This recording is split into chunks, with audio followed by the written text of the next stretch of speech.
In the vast emptiness of Centauri space, the research station Helios 7 drifted silently among the stars. Senior observer Krell adjusted his sensory appendages, his crystalline form catching the light of the nearby binary stars. For 300 cycles, he had watched this sector of space, monitoring for any signs of primitive civilizations attempting their first stumbling steps into the cosmos. It was considered a backwater posting by most of the crystalline collective, but Krell found peace in the solitude. That peace shattered when the first anomaly appeared on his instruments. At first, he dismissed it as another piece of space debris, common in this region, where younger races often abandon their early attempts at spacecraft. But this signal was different. It moved with purpose, its trajectory precise and unwavering. Central Command, this is Helios 7, Krell transmitted, his crystalline structure vibrating with the communication. Unknown vessel detected in Sector 47 Alpha. Configuration does not match any known species in the database. The response from Central Command came swiftly, carried across the vast distances by quantum entanglement. Classification of vessel. Unable to determine. Krell responded, his confusion growing as the readings became clearer. The technology appears hybrid. Advanced propulsion systems, but utilizing principles I've never encountered. The energy signature is masked, yet the ship's presence is unmistakable. The vessel, sleek and dark against the starfield, moved with an efficiency that spoke of advanced engineering. Its hull seemed to absorb sensor scans rather than reflect them, a technological feat that should have been impossible for any of the known emerging civilizations in this sector. Central Command's next transmission carried an edge of concern. Origin point. Krell's instruments traced the vessel's trajectory backward, and his crystalline form pulsed with shock. Earth. The vessel originated from Earth. The silence that followed stretched for several minutes. Earth was supposed to be a primitive world, its inhabitants barely capable of reaching their own moon. The crystalline collective had monitored them for centuries, watching their slow progress with mild interest. Like many young species, they were considered volatile, prone to conflict, and far from ready for contact with the greater galactic community. But the ship before him told a different story. The humans had not only advanced, they had done so in secret, developing technologies that defied conventional understanding. The vessel's design suggested not just technological progression, but evolutionary leaps that should have taken millennia. As Krell continued his observation, a second anomaly appeared on his instruments. Then a third. Within moments, his sensors detected an entire fleet emerging from what appeared to be artificially created spatial folds. Another technology that should have been beyond human capability. Central Command. Krell transmitted, his usually steady signal wavering. The situation has escalated.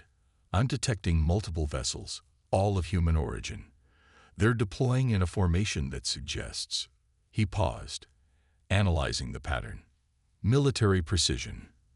The response from Central Command was immediate. Initiate first contact protocols. Do not, under any circumstances, take hostile action.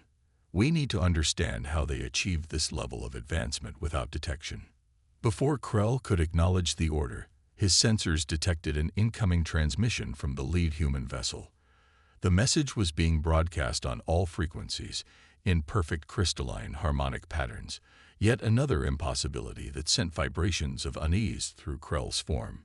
Greetings, Helios 7 station. The transmission began, the human words translated flawlessly into crystalline resonances. This is Captain Sarah Chen of the Earth Alliance vessel Prometheus. We come seeking dialogue. Krell's response was automatic, shaped by centuries of diplomatic training. Greetings, Prometheus. Your presence is unexpected. Yes, came the reply, carrying what Krell's translator suggested was amusement. We've become quite good at being unexpected. Permission to dock. There are matters of grave importance we need to discuss. As Krell transmitted his acceptance, he couldn't shake the feeling that the galaxy was about to change irrevocably. The humans hadn't just arrived on the galactic stage. They had orchestrated their entrance with a precision and capability that defied all previous assumptions. The docking procedure itself demonstrated technology that seamlessly integrated with crystalline systems, suggesting an intimate understanding of their most closely guarded technological secrets. As Captain Chen's ship connected with Helios 7, Krell prepared himself for what would undoubtedly be the most significant diplomatic encounter of his long life. The humans hadn't just survived and advanced.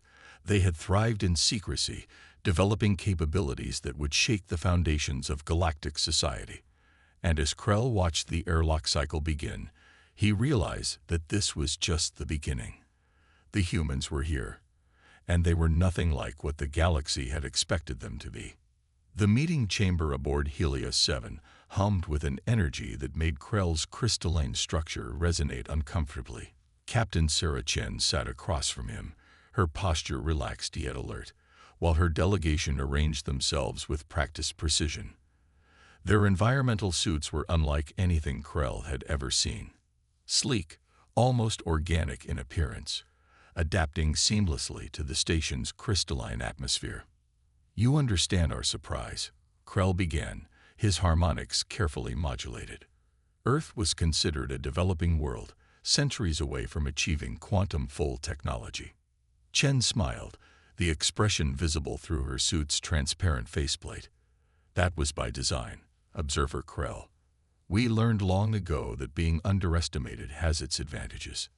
The human captain gestured, and a holographic display materialized between them, showing Earth's solar system. "While your monitoring stations watched our public space programs, our true advancement happened elsewhere. The Mars colonies you observed. Decoys. Our real development took place in the Kuiper Belt, hidden from conventional detection methods." Krell's sensory appendages shifted, processing this information. "Impossible. Our quantum scanning arrays would have detected such activities. Unless," Chen replied, "we had found a way to exist in the spaces between your scans. Your technology relies on predictable quantum states. We learned to operate in the uncertainties." The implications sent vibrations of alarm through Krell's form. If humans had mastered quantum uncertainty manipulation, their technological capabilities far exceeded initial estimates. The crystalline collective's strategic advantage, built on their mastery of quantum mechanics, suddenly seemed less absolute. "Why reveal yourselves now?" Krell asked, even as his subprocessors transmitted emergency updates to Central Command. Chen's expression grew serious. "Because we no longer have a choice. We've detected something approaching from the galactic core, something that poses a threat to all sentient life. We need allies, not observers." The holographic display shifted, showing a mass of darkness moving through the galaxy, consuming light and energy in its path. Krell's analysis subroutines nearly crashed at the sight. "The Void Cascade," he whispered, using a term from ancient crystalline legends. "We call it the entropy wave," Chen corrected. "It's not a natural phenomenon, Observer Krell. It's a weapon created by a civilization far older than either of ours. And it's waking up." The human delegation's scientific advisor, Dr. Marcus Wong, stepped forward. "We discovered evidence of its existence in quantum archaeological digs throughout our solar system. The previous civilization, we call them the predecessors. They didn't just die out. They sacrificed themselves to contain this thing, to put it into dormancy." Krell's form pulsed with realization. The quantum anomalies in the Sagittarius arm, the energy fluctuations we could never explain. "Test runs," Chen confirmed. "We've been trying to understand how to fight it. But we can't do it alone. The crystalline collective's quantum manipulation technology, combined with our uncertainty engines, together we might have a chance." The chamber fell silent as Krell processed the implications. Humanity hadn't just advanced technologically. They had uncovered secrets that the collective had missed despite millennia of observation. Their apparent primitive status had been a carefully maintained facade, hiding the civilization that had learned to manipulate the very fabric of reality. "The collective will not easily accept this," Krell warned. "Our society is built on predictability, on the absolute nature of quantum mechanics. What you propose challenges our most fundamental beliefs. Chen leaned forward, her eyes intense. Reality itself is about to be challenged, observer. The entropy wave doesn't just destroy. It unravels the basic laws of physics. We need to evolve beyond our comfortable assumptions, or we won't survive what's coming. As if to emphasize her point, the station's sensors suddenly blared to life. A quantum disturbance was forming at the edge of the system, its signature matching the patterns shown in Chen's holographic display. The void cascade wasn't waiting for diplomatic processes to conclude. Central Command must be informed, Krell stated, his harmonics sharp with urgency. They already know, Chen replied grimly. We didn't just come to this station, observer Krell. Earth vessels are appearing at every major crystalline outpost in the galaxy. This conversation is happening simultaneously across thousands of locations. Krell's processing centers nearly overloaded at the implication. The humans hadn't just mastered advanced technology. They had orchestrated a galaxy-wide first contact scenario with perfect synchronization. The level of coordination required was staggering. We need your answer, observer, Chen pressed. Will the Helios 7 station stand with us? Will you help us convince the collective that survival requires adaptation? Outside the station's quantum-reinforced windows, the darkness at the edge of the system grew. Humanity had revealed itself not just as an advanced civilization, but as one that might hold the key to facing an ancient threat. The galaxy's comfortable assumptions were about to be shattered, and Krell knew his next words would help shape whatever future emerged from the chaos that was coming. The command center of Helios 7 had transformed in the span of 12 hours. Where once crystalline displays showed peaceful stellar observations, now they flickered with combat data and strategic analyses. Humans and crystalline operators worked side by side, their technologies merging in ways that defied conventional physics. The entropy wave's expansion has accelerated, Dr. Wang reported, his hands dancing over a hybrid interface that responded to both physical touch and crystalline resonance. It's consumed 3 uninhabited systems in the last hour alone. Captain Chen and observer Krell stood at the central platform, watching as the darkness spread across their tactical display. The crystalline collective's emergency response fleet had arrived, their ships taking position alongside the human vessels. It was an unprecedented sight. The geometric precision of crystalline ships contrasting with the organic curves of human vessels. The Collective Council is still debating, Krell announced, his form vibrating with frustration. They refuse to believe that our fundamental understanding of quantum mechanics could be flawed.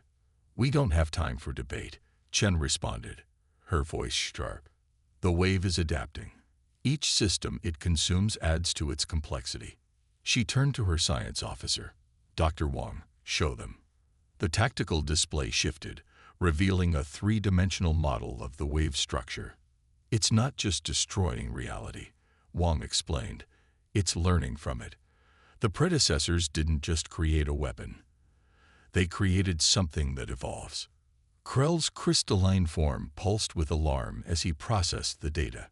These patterns, they mirror our own quantum computational matrices. Exactly, Chen confirmed.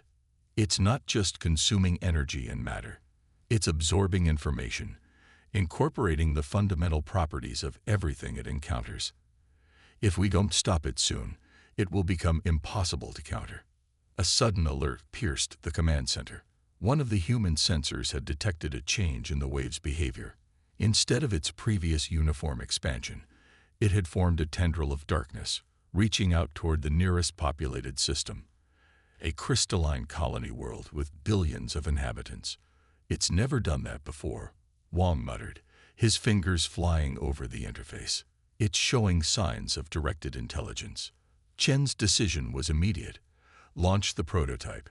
We can't wait for council approval. From the belly of the Prometheus, a small device emerged. It looked deceptively simple, a sphere no larger than a human hand, its surface a swirling mix of crystalline structures and organic compounds. It was the product of human uncertainty manipulation and crystalline quantum technology, created in the brief hours since first contact. Observer Krell. Chen turned to her crystalline counterpart.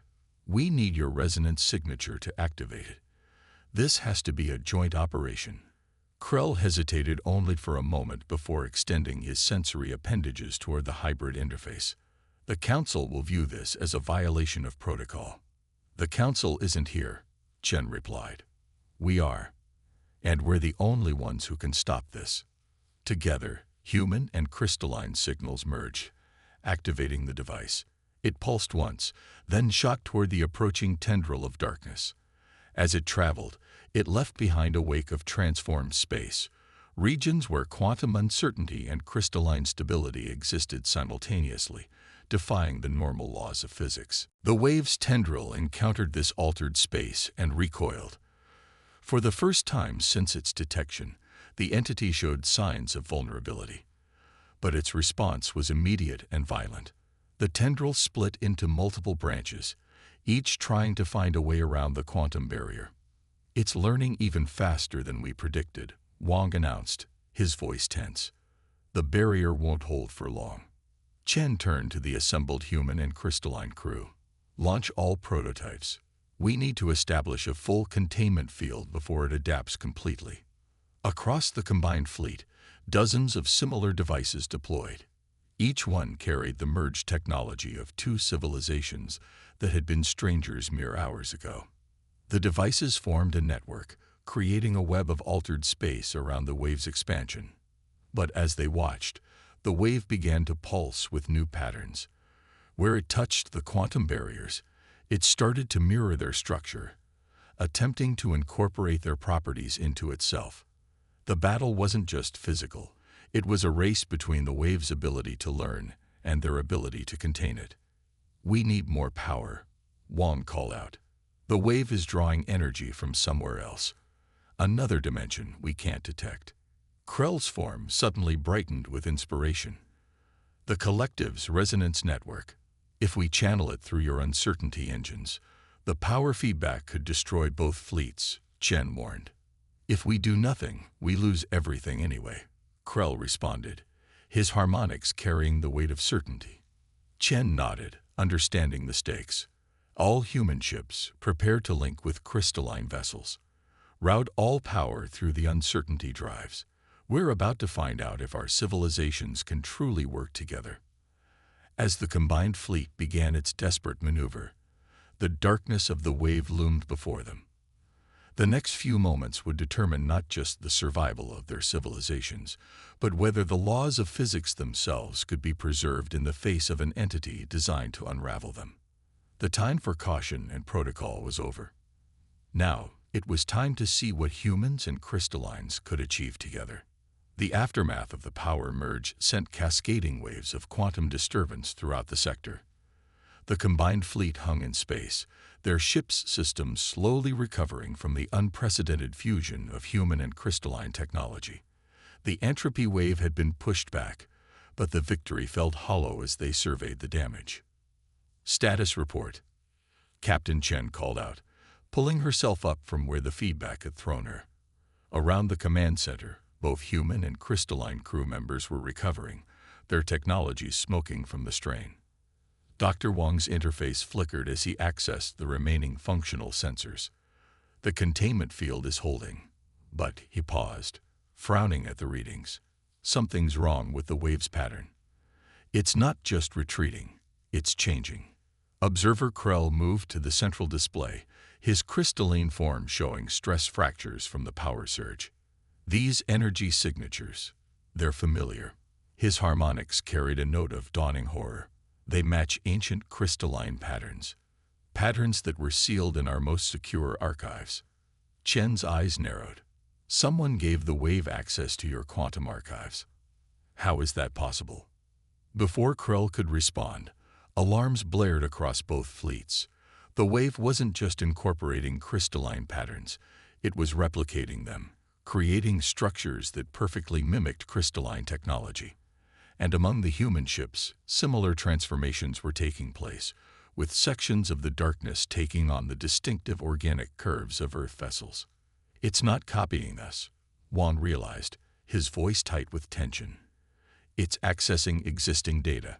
Someone fed it information about both our civilizations before we even encountered it." "Full scan of all communication channels," Chen ordered. "Check for unauthorized transmissions, quantum leaks, anything irregular." The results came back within minutes, and they were devastating. Both fleets have been compromised. Hidden quantum signatures in the crystalline ships and buried code in human vessels had been transmitting data to the wave since before the battle began. Sabotage. Krell's harmonics resonated with anger. But who would have access to both our technologies? The answer came from an unexpected source. A junior human analyst, Lieutenant Sarah Rivera, who had been quietly working at her station, suddenly spoke up. "The predecessors," she said, her voice carrying a certainty that made everyone turn. "They're not all gone." Wang pulled up Rivera's findings on the main display. She had been analyzing background quantum noise during the battle, and what she found was chilling. Beneath the chaos of combat, there was a pattern, ancient yet unmistakably active. "The predecessors didn't sacrifice themselves to contain the wave," Rivera explained. "They split into two factions. One tried to stop the wave. The other," she gestured at the display showing the wave's evolution. "The other side has been guiding it, using it to reshape reality according to their vision." Chen and Krell exchanged glances. The implications were staggering. They weren't just fighting a weapon. They were caught in the middle of an ancient civil war, one that had been quietly continuing for millennia. "The saboteurs in our fleets," Chen began, "must be working with the surviving predecessors," Krell finished, "corrupted by promises of power or knowledge." Emergency alerts suddenly flashed across every screen. The wave was moving again, but this time its pattern was different. It was forming into distinct shapes, massive structures that combined elements of human, crystalline, and ancient technology. "It's not just learning anymore," Wang reported, his voice grim. "It's building something, using everything it's absorbed, everything it's been fed by the saboteurs. A new form of reality," Rivera finished, "one that doesn't follow any laws of physics we understand." Chen's voice cut through the growing tension. "Begin emergency quarantine procedures. No ship leaves formation without triple verification. Observer Krell, we need to find these infiltrators before they can transmit any more data." "Agreed." Krell's form pulsed with determination. "But we must also prepare for a more immediate threat. Look." The tactical display showed multiple points of darkness breaking away from the main wave, each one heading toward different populated systems. The wave wasn't just attacking anymore. It was spreading, seeding itself across the galaxy. If even one of those fragments reaches a populated world, Wang didn't need to finish the thought. "Then we split up too," Chen decided. "But first, we need to clean house. Lieutenant Rivera, work with Observer Krell's security team. Find those saboteurs. Dr. Wang, I want a way to detect any hidden quantum signatures or buried code.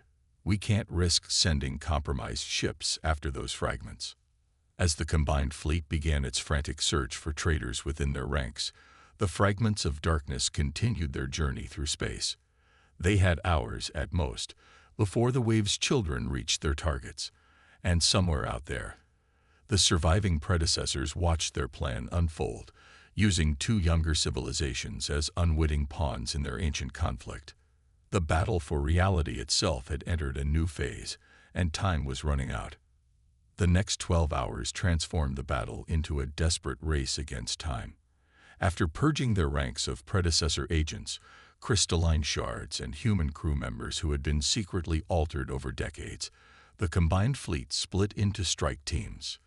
Each team carried a modified version of their quantum containment device, enhanced by the knowledge gained from their first encounter with the wave. Captain Chen stood on the bridge of the Prometheus, watching the tactical display as their strike team pursued one of the wave fragments. Beside her, Observer Krell's crystalline form pulsed with renewed strength, repaired using a fusion of human organic technology and crystalline regeneration techniques. Lieutenant Rivera's analysis was correct, Dr. Wang reported from his station. Each fragment is carrying a specific genetic pattern.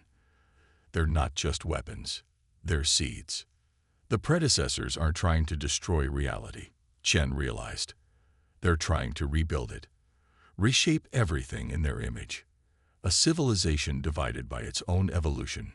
Krell resonated. One faction seeking to preserve, the other to transform. And now, their war has become ours. The tactical display suddenly flared with new alerts. The wave fragment they were pursuing had reached its target, a densely populated human colony world. But instead of attacking, it held position, its darkness spreading into a vast geometric pattern. More fragments are arriving, Wang called out. They're connecting somehow, forming a larger structure. Similar reports came in from other strike teams.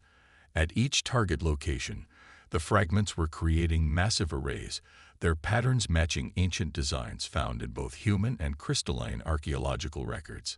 It's a transformation matrix. Rivera's voice came through the command channel. She had been working with the Combined Fleet's Science Division, analyzing the predecessor technology they'd captured from the saboteurs. They're trying to rewrite the quantum foundation of space itself. Chen turned to Krell.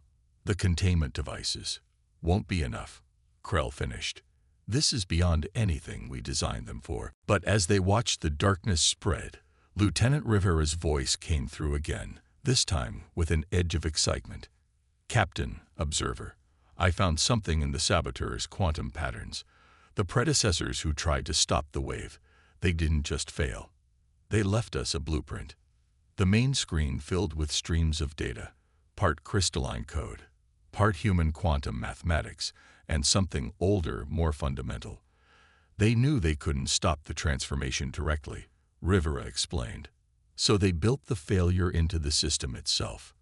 Every attempt to rewrite reality would eventually collapse, unless the new pattern was freely accepted, Wang finished, understanding dawning in his eyes. They didn't want to force evolution. They wanted it to happen naturally, through cooperation and choice. Chen looked at the wave's growing matrix, then at the combined fleet around them. Humans and crystallines working together, their technologies and methods already beginning to merge in new and unexpected ways. We're not going to contain it, she said finally. We're going to complete it, but on our terms. Krell's form brightened with understanding. Not a forced transformation, but a chosen one, Chen nodded. Every ship in the fleet, every colony and world in the target zones, they all have to choose to accept the change, to be part of the evolution. The next hour was a blur of activity as the plan took shape. The containment devices were reprogrammed, turned from barriers into conduits. The combined fleet positioned itself around the transformation matrices, not to fight them, but to guide them. All ships reporting ready, Wang announced. Colonial governments have been informed. They're scared, but they understand. Everyone's made their choice. Chen looked at Krell. Are you sure about this? Once we start, there will be no going back, Krell agreed. But perhaps that was always the point. Evolution cannot be stopped. It can only be guided. Chen took a deep breath. All ships, begin the sequence. Let's show the predecessors how humanity and the crystalline collective choose to evolve. The darkness of the wave met the light of their combined technology. But this time, instead of fighting it, they embraced it, channeling its transformative power through their own freely chosen patterns. The matrix shifted, its geometric patterns incorporating both the precision of crystalline structure and the adaptability of human design. Space itself began to change around them, but not into the rigid pattern the aggressive predecessors had planned. Instead, it flowed into something new, a reality where quantum uncertainty and crystalline order could coexist, where human adaptability and crystalline stability enhanced each other. The transformation spread across the target zones, touching every world, every ship, every being that had chosen to be part of it. They felt themselves changing, evolving, becoming something that neither humanity nor the crystalline collective had imagined possible.